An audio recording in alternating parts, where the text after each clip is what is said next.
Hello, my name is Joe and welcome to my channel. So, here's a question for you. Do you think Salem had any kids after Ozma? I mean, we know she can. She had kids with Ozma, so the pools of life and destruction didn't affect that. Speaking of, what about Oz? We saw he had at least one more family after Salem, but how many kids has he had over his millennia of life? I mean, you'd expect people who live that long to have quite a number of children. So that's what I decided to talk about today, discussing who, out of the characters we have met, may be descended from Ozpin or Salem, people who may have some connection to the previous humanity in one way or another.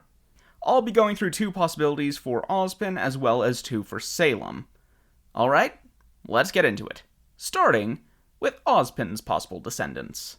So, getting through the easy one first, Jeanne d'Arc. I made an entire video describing why I think this could be or why it might not be. I'll put a card up if you want to check it out. I'm not gonna just reiterate that whole video. But I do want to explain why it's believed that the King of Vale was one of Ozpin's incarnations. So, when Crow is first explaining to Ranger what the deal is with the maidens, he tells them that it was Ozpin's predecessor that set up the Huntsman Academies in order to protect the relics. Later on, we find out about Ozpin's reincarnation process, so it's fair to assume that Ozpin's predecessor was also just Ozpin in a previous incarnation. Finally, we discovered in the World of Remnant video that it was the King of Vale that established the Huntsman Academies after the Great War. So, given all that, it's fair to assume Ozpin was the King of Vale. Okay, cool? Just wanted to clear that up. Next, we'll get into something that seems about as likely to be the case as it is unlikely to be the case. That being that RWBY, along with the rest of the Silver-Eyed Warriors, are all in some way or another descended from Ozpin. Now, this is going to take some explaining. So, the earliest chronological instance of seeing Silver-Eyed Warriors, to my knowledge, is with one of Ozpin's reincarnation's two children. What's interesting is that neither Ozpin's incarnation at that time, nor the children's mother, had silver eyes. So, are silver eyes a recessive trait? Well, it's certainly possible, but I don't think it's that plausible. Let's break out the Punnett squares. If the silver-eyed trait is recessive, then that means both Oz and the children's mother have a copy of the silver-eyed gene, but it's overwritten by a more dominant one. That would mean their children could have turned out like this, with a 25% chance at being silver-eyed. A bit odd that both turned out silver eyes with that lower chance, but definitely not impossible. But this doesn't match up that well with the other Silver-Eyed Warriors we've seen. Take both RWBY and Maria. They each had one parent with silver eyes and one parent without. That would mean that both Ty and Maria's mother needed to have the silver-eyed gene dormant within them. Again, it's possible, but it doesn't seem that plausible, especially since, in our admittedly small sample size, we've never seen a silver-eyed warrior have a non-silver-eyed child. What seems more likely to me is that silver eyes are a dominant trait. But then, what's the deal with Ozpin's kids? Well, here's what I think. I think that Ozpin is the originator of the silver-eyed warriors within the second humanity. The gods didn't create this humanity, so there's no reason to believe the God of Light would have implanted the possibility for silver eyes into them. However, Ozpin comes from the first humanity, where the God of Light likely would have given the humanity silver-eyed warriors. Because of this, Ozpin's magic allows for the possibility of a mutation occurring in his host's children, wherein they develop the silver eyes of the greatest warriors of the first humanity. Not a guarantee, as seen with his and Salem's children not having them, but a possibility. Now, one thing to note is that even if this theory is true, it doesn't matter, at all. It's not like Ozpin was RWBY's grandfather or anything like that. That would have been brought up before now. Any ancestry would have been hundreds of years before. If we're being honest, there's just a decent chance that almost anyone on Remnant is related to Oz in some way. He's lived thousands of years after all. There's a good chance he'll have had many families over his lifetimes. Now, let's move on to possibilities for Salem. So, the first one I've seen thrown around a bit is the possibility that Salem is related to the Schnee bloodline, being almost like its originator.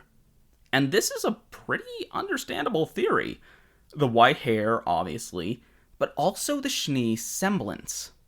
It is easily the most versatile and powerful semblance in the entire show. If it wasn't for needing dust to power it, it would be very understandable to mistake it for magic, simply because of how many different things it can do. It also is the only semblance we have seen that is inherited through families. It's entirely possible that Weiss's semblance is as powerful as it is because it comes from Salem's magic. The Schnees being unable to gain real magic from a single magical ancestor, but their semblance still gaining some of its properties. I think this would actually be really cool and present an interesting opportunity for Weiss's story going forward if she discovers this is the case. And the final theory I'll present to you today on possible descendants of Ozpin and Salem, Glinda Goodwitch. But this one is a bit different. I don't believe that Salem is Glinda's great-great-grandmother like with Weiss, nor do I think she's some distant ancestor like with Oz and RWBY. I think Salem is Glinda's mother.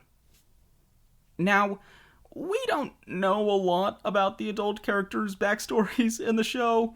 The one we know the most about is Crow, but even with him, all we really know is that he was a bandit, went to Beacon, and started working for Oz. But I think that if there's any we'll learn more about, it'll be Glinda. I mean, she's the third major character we met in the entire show, with the other two being the most main of the main characters, as well as the primary antagonist for a lot of volumes 1 and 2. We met Glinda before we even met Ozpin, and now that we've gotten our first glimpse at her after 5 volumes, I'm thinking, hey, maybe there's more than meets the eye here. So, there are 2 primary factors that contribute to this theory.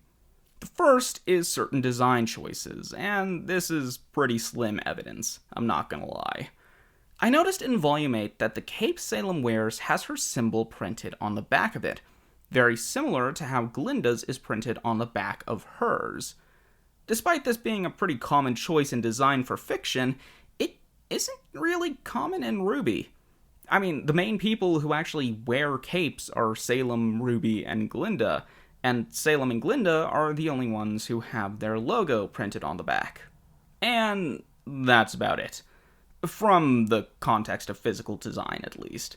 I mean, they have kinda similar hair, I guess, but beyond that and an affinity for form-fitting dresses, they don't really look very similar. But, from a meta-context, their designs have a bit more in common. I mean, their inspirations are both witches from Oz. And while that is pretty much the end of the connection the Wicked Witch and the Good Witch had in the original books, most adaptations I've seen have had them share a much deeper connection.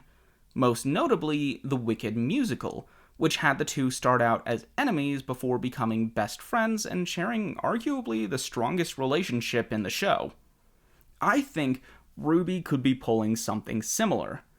I've seen theories suggesting Glinda could have been the Emerald of Ozpin's generation, him having won her over from Salem's side. It would make it particularly interesting if Ozpin was able to turn Salem's own daughter against her. And the second piece of support this theory could have is with Glinda's semblance. Much like Weiss's, her semblance is just so powerful. It's telekinesis, but in conjunction with dust, much like Weiss, it can do so much more than move things with her mind. She can make shields, send energy blasts, create storms, and put destroyed buildings back together. Much like Weiss's glyphs, if not for needing dust, these semblances could be mistaken for magic. And I think there's a good chance Salem might be the reason. But hey, those are just my thoughts. What do you think? Agree? Disagree? Think I'm kinda grasping at straws to find any proof of these? Let me know in the comments below. And, subscribe. I'm trying to do a video every week or so you might find something you like. Till next time, safe journeys, my friends.